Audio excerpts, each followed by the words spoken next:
تو اللہ فرماتا ہے میں نے اس کی دعا کا پہلا حصہ بھی قبول کر لیا, میں نے آخری بھی کر لیا, اب درمیان کا پورا نہ کروں تو مجھ رحمت رب العالمین کو شرم آتی ہے. اس درود کے صدقے میں ساری دعائیں اللہ قبول فرما دیتا ہے. بلند آواز سے صلوات پڑھ لیجئے. اللہم صلی علی محمد وآل محمد. مجلس کیا ہے؟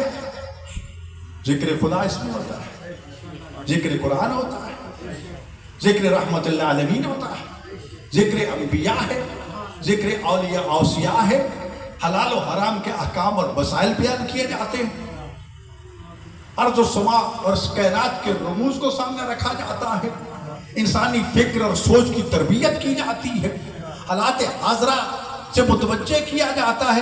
اس سارے مجموعے کو جس میں فضائل بھی ہوتے ہیں, جس میں مسائل بھی ہوتے ہیں, جس میں مصائب آل محمد بھی ہوتے ہیں, اس سارے مجموعے کو ہم کہتے ہیں مجلس عزا. کیا کہتے ہیں؟ ایک تو یہ ہے کہ ہم نے آج مظلوم کربلا کے تذکروں اور یاد منانے کے لیے یہ صف عزا بچھائی. اس صف عزا کو معمولی نہ سمجھنا, اس مجلس کو معمولی نہ سمجھنا. رسول اکرم صلی اللہ علیہ وآلہ وسلم ارشاد فرماتے ہیں, اور یہ روایت ہے حضرت امام محمد باقر علیہ السلام سے, ارشاد فرماتے ہیں کہ اے میرے اصحاب, اوے بیٹے بیٹھ جاؤ, بیٹھو بیٹھو بیٹھو ادھر آگے آ کے بیٹھو میرے بیٹے. محمد علی محمد بلند تر سلام. کیا لینے جا رہے ہیں؟ یہ لوگ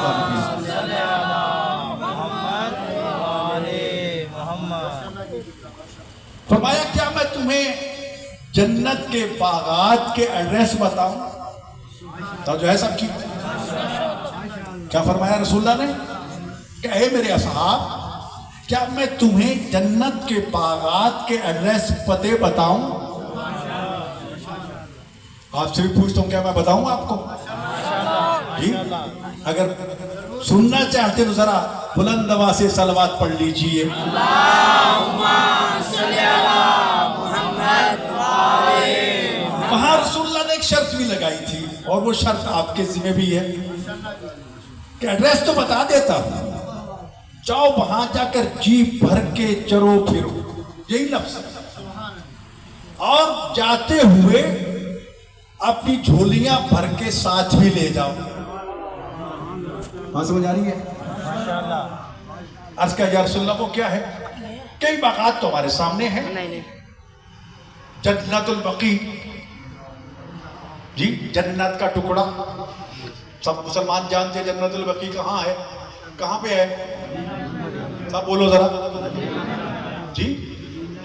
جنت بقیع, ریاض الجنہ, حاجیوں سے پوچھئے کہاں ہے. ما بین قبری و منبری روضۃ من ریاض الجنہ. رسول اللہ فرماتے ہیں میری قبر اور میرے منبر کے درمیان کی جگہ جنت کے باغات میں سے ایک باغ ہے. حاجی وہاں ٹوٹتا ہے کہ میں 2 رکعت نماز پڑھ لوں. اب انہوں نے کہا کہ نہیں جناب, پہلے انٹرنیٹ پہ ٹائم لو, بکنگ کرواؤ, پھر اپنے ٹائم سے آؤ. لڑے لگی ہوتی ہیں صرف 2 رکعت نماز پڑھنے کے لیے. لیکن سوال یہ پیدا ہوتا ہے کہ ساری مسجد کو جنت کا باغ کیوں نہیں قرار دیا گیا؟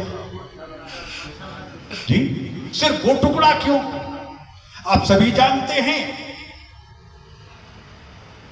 روضہ رسول جو ہے اس کے ساتھ ہی بطول کا گھر تھا, علی بطول کا گھر تھا, بڑی عظمتوں والا گھر. جی اصحاب کے چاروں طرف گھر تھے, سب کے دروازے مسجد نبوی کے صحن میں کھلا کرتے تھے. جب مسجد کی طہارت کے احکام آئے تو حکم ہوا سب دروازے بند کر دیے جائیں, اگر کوئی دروازہ صحن مسجد میں کھلا رہے گا تو وہ صرف علی و بطول کا دروازہ ہوگا.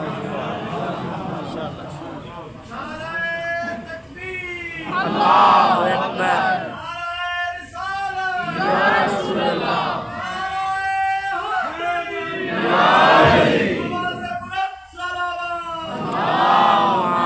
صلی علی صرف علی بطول کا دروازہ کھلا رہے گا. حضرت عمر کا یہ قول موجود ہے کہ میں نے بڑی کوشش کی، یا رسول اللہ مجھے ایک چھوٹا سا روشن دانی کھلا رکھنے دو. فرمایا نہیں جی، سب دروازے بند کر دیے گئے، کیونکہ مسجد کی طہارت کے احکام آ گئے تھے. گویا کہ مقام اہل بیت کو بھی بتا دیا کہ میرے اہل بیت جب بھی چاہیں، جس وقت چاہیں، جس حالت میں چاہیں، مسجد ان کو اپنے صحن میں آنے سے روکتی نہیں ہے. اور میرے اہل بیت کے علاوہ جو ہیں، اگر ان پہ کوئی ایسی حالت طاری ہو جائے جو غسل کیے بغیر اجازت نہ دے کہ مسجد میں جاؤ، اس کے لیے دروازے بند ہو جاتے ہیں. جی ایسے ہی ہے نا آج تک جی. اور یہ جس کو یہ کہا گیا کہ ما بین قبری و منبری روضۃ من ریاض الجنہ، میری قبر اور میرے منبر کے درمیان کا حصہ جنت کا ٹکڑا ہے، جنت کا باغ ہے. حقیقت میں یہ کیسے بنا جنت کا ٹکڑا؟ یہ علی و بطول کے گھر کا صحن تھا. اس گھر کے بچے حسنین کریمین آ کر اس صحن میں کھیلتے تھے. دنیا کو بتا دیا کہ وہ زمین کا ٹکڑا جہاں حسنین کریمین کھیلتے ہوں، وہ زمین عام زمین نہیں رہتی، وہ جنت کا ٹکڑا بن جاتا ہے. تو جہاں جہاں وہ دفن ہے اس کو آج بھی اور قیامت تک روضہ کہا جائے گا. روضہ نبوی، روضہ امیر المومنین، روضہ امام موسیٰ کاظم، روضہ امام حسین، یہی کہتے ہیں نا. یہ سب جنت کے باغات ہیں. روضہ کا معنی باغ جی. یہ سارے مقامات جہاں ائمہ معصومین آرام فرما رہے ہیں جنت کے باغات ہیں، جنت کے ٹکڑے ہیں. اب سوال کیا تھا، کیا میں تمہیں جنت کے باغات کا ایڈریس بتاؤں؟ یہی سوال ذہن میں ہے نا جی. پچھلے حضرات اس کونے والا پیچھے دیکھ رہے ہیں، میری طرف دیکھو جوان، وہ آخری نوجوان جی. بر محمد والے محمد بلند تر سلام. اللہم صلی علی محمد وآلہ آپ نے ارشاد فرمایا کہ ہر وہ زمین کا ٹکڑا جہاں پر ہمارے ماننے والے مل بیٹھ کے ہم محمد و آل محمد کا ذکر کریں گے اور اس مجلس کو ہمارے ذکر سے مزین کریں گے، وہ زمین کوئی عام زمین نہیں رہے گی، وہ زمین بھی جنت کے باغات میں سے ایک باغ بن جائے.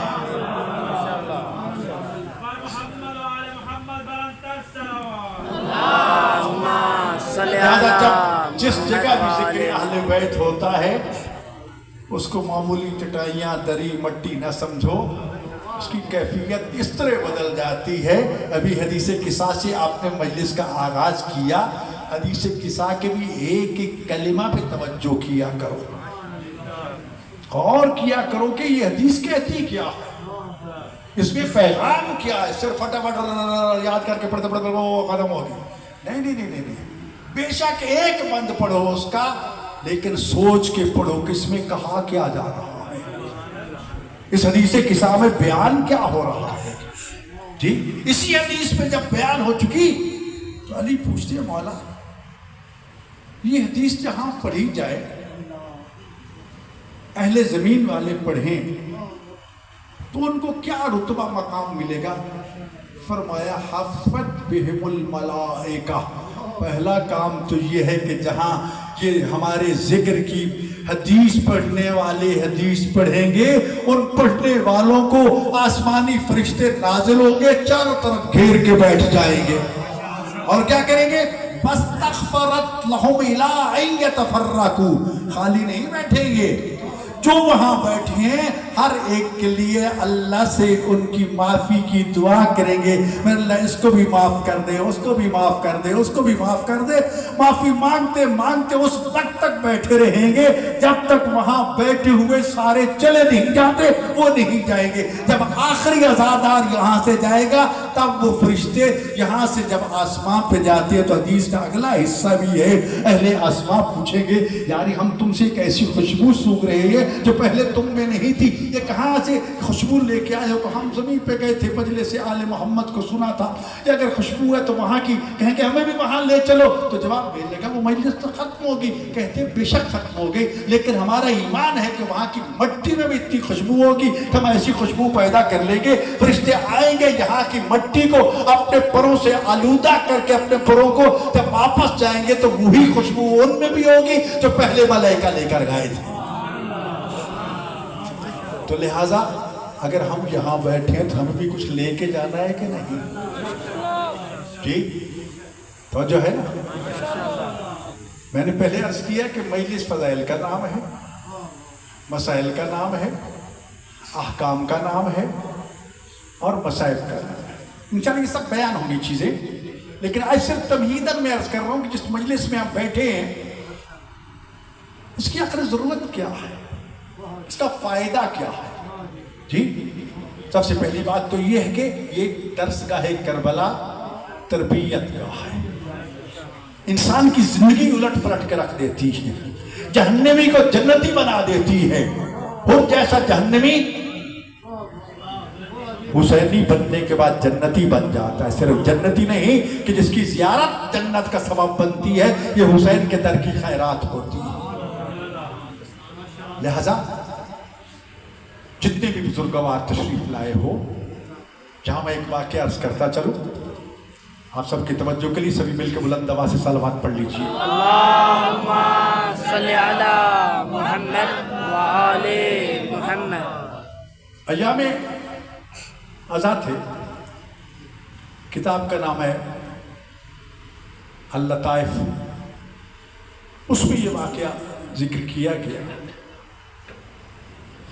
ایک عالم بزرگوار سارا دن مختلف مجالس سے خطاب کرتا کرتا اپنے گھر جا رہا تھا، راستے میں ایک بندہ خدا نشے میں بالکل کوئی ہوش و حواس نہیں،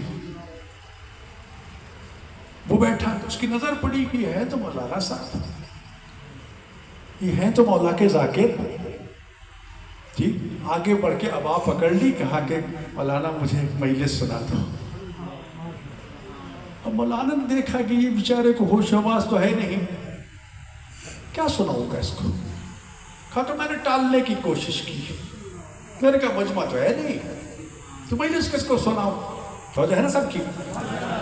تو وہ شخص کہتا ہے آپ مولوی صاحب آلی تو یہ حدیث بیان کرتے ہیں جہاں محمد و آل محمد کا ذکر ہوتا ہے وہاں آسمان سے فرشتے نازل ہوتے ہیں، تو مجلس شروع کرو، آسمان سے فرشتے آئیں گے، وہ بھی سنیں گے، میں بھی سنوں گا۔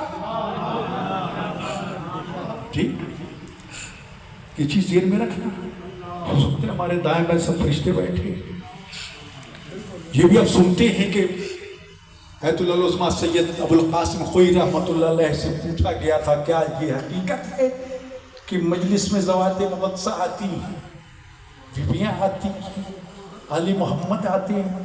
تو آپ نے اس کا انکار نہیں کیا، فرمایا ہو سکتا ہے۔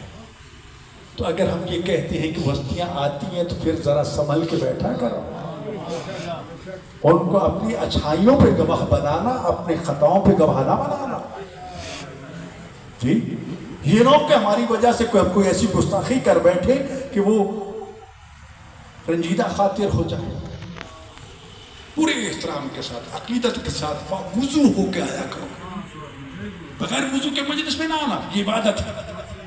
جی خیر، میں نے ایک اور بہانہ بنایا کہ ٹھیک ہے فرشتے تو آ جائیں گے، لیکن مجلس کے لیے ممبر چاہیے، ممبر تو ہے نہیں، میں کہاں بیٹھ کے مجلس سنا؟ کہنے لگے یہ کون سی بڑی بات ہے؟ سب کی توجہ ہے نا؟ یہ کون سی بڑی بات ہے؟ میں بیٹھ جاتا ہوں، میرے کندھوں پہ سوار ہو جا، میں ممبر بن جاؤں گا تو مجلس پڑھ دو۔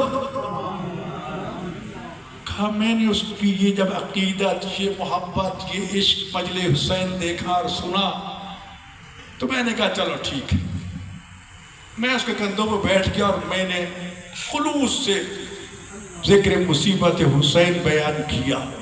وہ بھی زار و قطار رویا، میں بھی زار و قطار رویا، کافی دیر ہم روتے رہے۔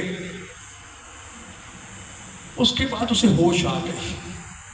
سب سے پہلے تو پاؤں پڑھ کے معافی مانگتا ہے کہ مولانا مجھ سے ہو سکتا ہے اس دیوانگی میں کوئی گستاخی ہوگی تو مجھے معاف کر دو، اور یہ نذرانہ بھی آپ کی خدمت نے۔ کہا نہیں نذرانہ نہیں چاہیے، کہا نہیں یہ میری خواہش ہے۔ کہا اس کے بعد وہ اپنے گھر چلا گیا، میں اپنے گھر چلا گیا۔ توجہ ہے سب کی؟ اور جو نقطہ بیان کرنا چاہتا ہوں اس پہ توجہ دینا جی۔ وہ اپنے گھر چلا گیا، میں اپنے گھر۔ کہا جب صبح ابھی سورج طلوع ہوا تھا وہی عزادار میرا دروازہ کھٹکھٹا رہا ہے۔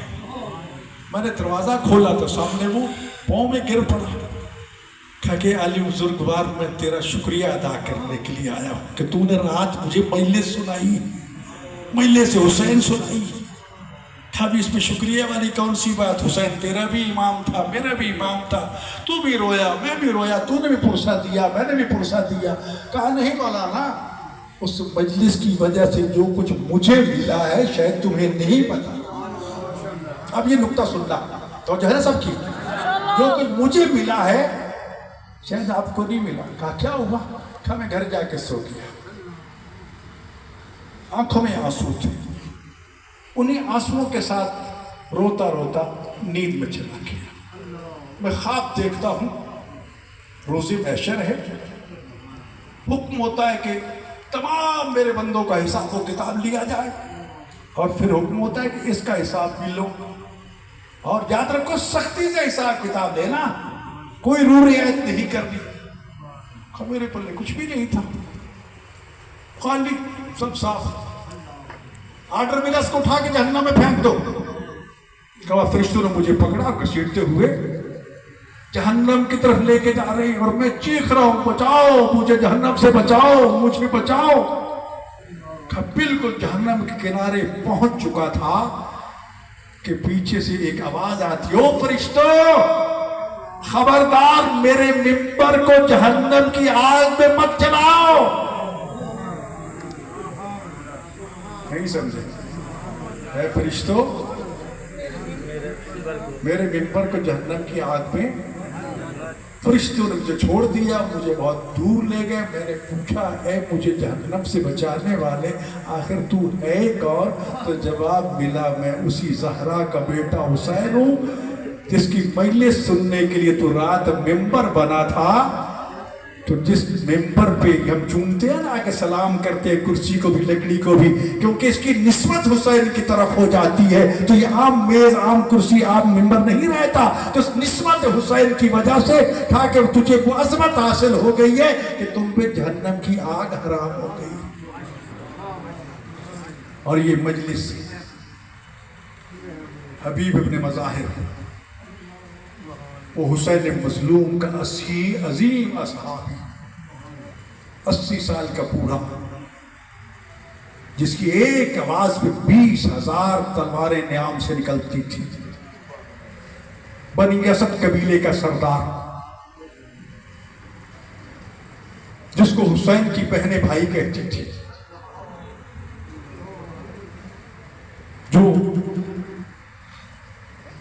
جس کو حسین نے لفظ فقیہ کا منصب عطا کیا تھا۔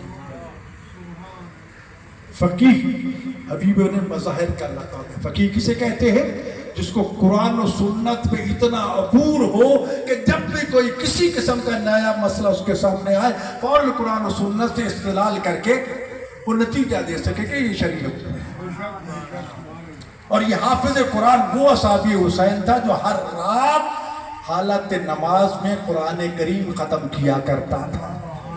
تو جو ہے عظمت حبیب بن مظاہر جی، جو بھی زائر جاتا ہے، بہت سے زائر تشریف فرما ہوں گے، اللہ ہم سب کو توفیق عطا فرمائے۔ جب وہ قبر حسین کی زیارت کے لیے جاتے ہیں تو حسین کی قبر کی زیارت 1 مرتبہ کرتے ہیں، اور حبیب کی 2 مرتبہ، 1 مرتبہ جاتے ہوئے 1 مرتبہ واپس آتے ہوئے۔ شہادت کے بعد کسی نے خواب میں حبیب سے پوچھا کہ تجھے اتنی منزلتیں ملی، اتنا مقام اور رتبہ ملا، 20,000 تلواریں نیام سے باہر نکلتی تھی تیری آواز پہ، فقیر کا لقب تجھے دیا گیا، ہر رات قرآن ختم کیا کرتا تھا، زینب و کلثوم جیسی حسین کی بہنیں تجھے بھائی پکارتی تھی۔ یہ دنیا کی عظمتیں تھی۔ شہادت کے بعد تمہیں حسین کے قدموں پہ جان نشاور کرنے کا موقع ملا، اور دفن ہونے کے بعد ظاہر جب زیارت کے لیے آج جاتا ہے، حسین کی ایک زیارت کرتا ہے، تیری 2 زیارتیں کرتی ہے۔ اتنا مقام ملنے کے باوجود کہ اب بھی تیرے دل میں کوئی حسرت ہے؟ تو کہتا ہاں ایک حسرت ہے، میں زندگی میں حسین کی مجلس منعقد نہیں کر سکا۔ زندگی مل جاتی تو جی چاہتا صفِ حسین بچھاؤں اور وہاں بیٹھ کے مظلوم حسین کا پرسان ہوں۔ یہ مجلس حبیب کی خواہش ہے، یہ مجلس سجاد مولا کی خواہش ہے، یہ مجلس زینب مظلومہ کی خواہش ہے۔ ہر امام کا حکم ہے اگر کچھ کہنا چاہتے ہو تو ہمارے جد مظلوم حسین کے بارے میں کہو۔ اور امام رضا علیہ السلام نے تو یہاں تک فرمایا ہے کہ شبیب اگر لکھنا چاہتے ہو تو میرے جد مظلوم کا نوحہ لکھو، جن کے 18 نوجوان کربلا میں اس طرح ذبح کر دیے گئے جس طرح تمبوں کو ذبح کیا جاتا ہے۔ پھر فرمایا جس کسی نے ایک نوحہ لکھا، ایک شعر لکھا اور اس کے پڑھنے پر 50 لوگوں کی آنکھوں سے آنسو بہ نکلے، ان پہ جنت واجب ہو جائے گی۔ فرمایا 50 زیادہ ہیں، 40۔ پھر فرمایا 30، پھر 20، پھر 10، گھٹاتے گھٹاتے فرمایا نہیں، ایک پڑھے دوسرا رو دے اس پہ جنت واجب ہو جائے گی۔ پھر فرماتے نہیں یہ بھی زیادہ ہے، خود پڑھے خود رو دے واجبت لہ الجنہ، میرے جد حسین مظلوم کے غم میں آنسو بہانے کے صدقے میں اس پر جہنم حرام ہو جائے گی، جنت واجب ہو جائے گی۔ ہمیں موقع ملا ہے کہ ہم غریب زہرا کا پرسہ دل کو پیش کریں۔ بہت سے واقعات ہیں، چھوٹی چیزیں نہیں ہیں، کہنے کی صرف نہیں، تجربات ہیں۔ جو کربلا میں گئے ہیں انہوں نے بہت سی چیزیں دیکھی ہوں گی، کچھ سامنے آ جاتی ہیں، کچھ نہیں آتی۔ یاد رکھیے اس سے بڑھ کر اور کیا ہو سکتا ہے؟ من بقا علی الحسین، جو حسین پہ رویا، کھانے کی رونا آتا کوئی بات نہیں، اور اب کا اور دبا کا رویا یا رونے جیسی شکل بنا دی، واجبت لہ الجنہ، اس کو جنت واجب ہو گئی۔ تو آج عشرہ حسینی شروع ہو چکا ہے، غریب زہرا کی صف عذاب پوری دنیا میں بچ چکی ہے۔ یہاں یہ بھی بات کرتے ہوئے مجھے یقیناً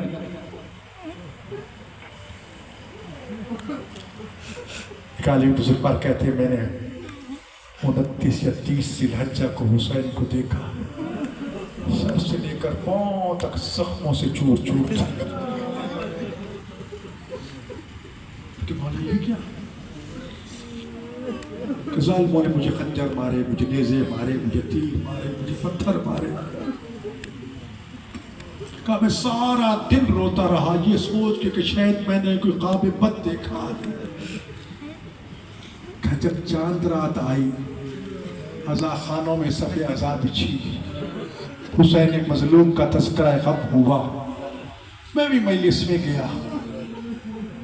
آج رات پھر خواب میں دیکھتا ہوں کہ حسین سر سے لے کر پاؤں تک بالکل صحیح و سالم ہے، کوئی زخم نظر نہیں آ رہا، کوئی خون نہیں ہے۔ تو میں نے سوال کیا کہ مولا کل میں نے آپ کو دیکھا تھا، آپ سر سے لے کر پاؤں تک زخمی تھے، آج کوئی زخم نظر نہیں آ رہا۔ تو رو کے فرماتے ہیں آج محرم کا چاند طلوع ہوا، عزا خانوں میں صفِ عزا بچھی، میری ماں ایک ایک عزا خانے میں گئی، میرے عزاداروں کے آنسوؤں کو بلور کی شیشی میں جمع کر کے لائی، مومنوں کے عزاداروں کو آنسوؤں کو میرے زخموں پر مرہم بنایا، کھائی اس مرہم کا نتیجہ کہ میرے سارے زخم ٹھیک ہو گئے۔ کہتا ہے میں نے پوچھا کوئی ایسا زخم ہے جو مجھے نظر نہیں آ رہا؟ تو فرماتے ہاں میرے دل پہ 2 زخم ہے جو کبھی منتمل نہیں ہوں گے، ایک علی اکبر کا زخم ہے، ایک عباس کی شہادت کا زخم ہے۔ اجرکم فرصت دینے میں شرم محسوس نہیں کرنے، جب آپ کی آوازیں بلند ہوتی ہیں نا، تو جیسے کہ پہلے عرض کیا کہ سکینہ اپنی پھوپھی کے ساتھ جب ان عزاداروں کو روتا دیکھتی ہے تو رو کے کہتی ہے ماں انہوں نے میرے بابا کو شہید ہوتے تو نہیں دیکھا تھا۔ اس وقت بھی کہتی ہے اس وقت فاطمہ کو فاطمہ بھی اس لیے کہا جاتا ہے کہ جہنم سے چھڑانے والی بیوی بھی کہتی میں اس وقت تک جنت میں نہیں جاؤں گی جب تک اپنے حسین کے عزاداروں کو جنت میں ساتھ لے کے نہ جاؤں۔ خدا نے اور پھر موقع دیا کہ ہمیں حسین میں آنسو بہائے، جتنا وہاں سے تو کہا کہ اگر مکھی مچھر کا پر تر ہو جائے تب بھی جہنم حرام ہو جائے گی۔ اور یاد رکھو میرے بھائیو، آنسو اس وقت تک آنکھوں سے نہیں نکلتا جب تک دل پہ چوٹ نہیں لگتی، خاص طور پر نوجوانوں کی آنکھوں سے۔ آج غریب زہرا کا غم پوری کائنات میں صفِ عزا بچھی ہوئی ہے، صرف آپ نہیں رو رہے، جن و ملائکہ رو رہے ہیں، پوری کائنات غم حسین میں گریہ کنا ہے۔ خدا جانے پھر موقع ملے یا نہ ملے۔ میرے بھائیو،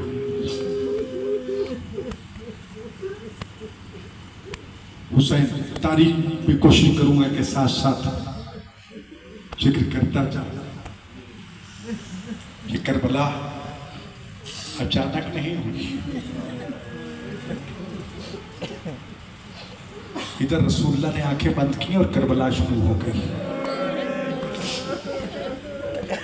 بطول کا حق مانگنے کے لیے درباروں میں جانا یہ کربلا کی بنیادیں تھی، بیوی کا دربار سے خالی آنا یہ کربلا کی بنیادیں تھی، زہرا کا پہلو شکستہ ہونا، محسن کا شہید ہونا یہ حسین کی شہادت کا مقدمہ تھا۔ مولا امیر کے سر اقدس پہ زہریلی تلوار کا لگنا اور شہادت ہونا اور بطول کی بیٹیاں کوفہ میں یتیم ہونا یہ کربلا کا آغاز تھا۔ حسن کے جنازے پہ تیروں کا برسنا اور پھر 28 صفر 28 رجب وہ دن تھا جب اس کربلا کی طرف پہلا قدم اٹھا۔ حسین بطول زادیوں کو لے کر مدینہ سے مکہ اور مکہ سے کربلا کی طرف چلے۔ اس تفصیل میں نہیں جانا چاہتا، اختصار کے ساتھ عرض کروں گا، بیان کروں تو بہت سی چیزیں ذکر ہوتی جائیں گی۔ پردہ دار محمل تیار کیے گئے، بیویوں کو محملوں پہ سوار کیا گیا۔ یہ سنتے رہتے ہیں کہ حسین نے جن بیویوں کو ساتھ لے جانے کے لیے ایک فہرست تیار کی تھی، اس میں زینب کا نام نہیں تھا۔ جب زینب کو علم ہوا نا، کہا بھیا میں تمہارے ساتھ نہیں جاؤں گی، کہا میں محافظ شریعت ہوں، جب تک تیرا شوہر مجھے اجازت نہیں دے گا اس وقت تک تمہیں ساتھ لے کے نہیں جاؤں گی۔ تو زینب کا یہ جملہ مورخین نے لکھا کہ بھیا